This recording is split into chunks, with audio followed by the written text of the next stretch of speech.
Ak jazdíš s automatom, potom si určite ulož toto video. Tu sú dve časté chyby, ktorým sa pri autách s automatickou prevodovkou oplatí vyvarovať.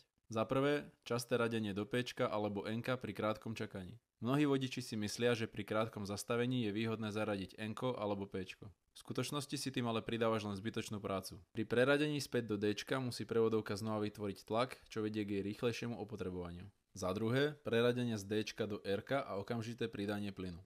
Keď preradíš z R na D alebo naopak, prevodovka potrebuje chvíľu na správne zaradenie. Ak okamžite dupneš na plyn, môže dojsť k trhnutiu v prevodovke, čo takisto zvyšuje jej opotrebenie. Hlavne pri starších automatoch s hydrodynamickým meničom môže takýto návyk skrátiť ich životnosť. A ako sa týmto chybám vyhnúť? Za prvé, pri krátkom čakaní, napríklad na križovatke, nechaj zaradené D a jednoducho drž brzdu. Je to pohodlnejšie pre teba a prevodovke tým neškodíš. Za druhé, pri preradení z D do R a opačne daj prevodovke sekundu na zaradenie a až potom pridaj plyn.